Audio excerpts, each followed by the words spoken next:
হুম হুম, ঠিক আছে ভাই, ঠিক আছে। ধাক্কা মারতে চান দেন, কথাটা শুনে যান। আমি এরকম আগে সব সময় যখন ফেসবুকে একটু লাড়াচড়া দিতাম, ঠিক আপনার মতো ধাক্কা দিয়ে উঠে দিতাম। বহুদিন চেষ্টা করেছি, কিন্তু সাকসেস হইতে পারি নাই। হঠাৎ করে মনে পড়লো, দেখি তো একটু লাড়াচাড়া করে। যখন লাইক কমেন্ট শেয়ার করা শুরু করলাম, ফেসবুক প্ল্যাটফর্ম কোম্পানির তরফ থেকে হুট করে আমাকে কন্টেন্ট মনিটাইজেশন দিয়ে দিল।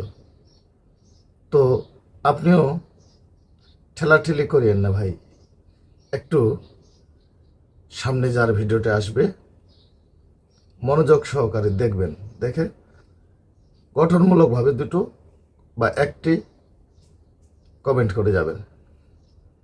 তো আপনি ভালো থাকবেন, আপনারও কাজে লাগতে পারে। আর অরিজিনাল ভিডিও ছাড়িয়ে তাড়াতাড়ি কন্টেন্ট মনিটাইজেশন আসবে। ঠিক আছে।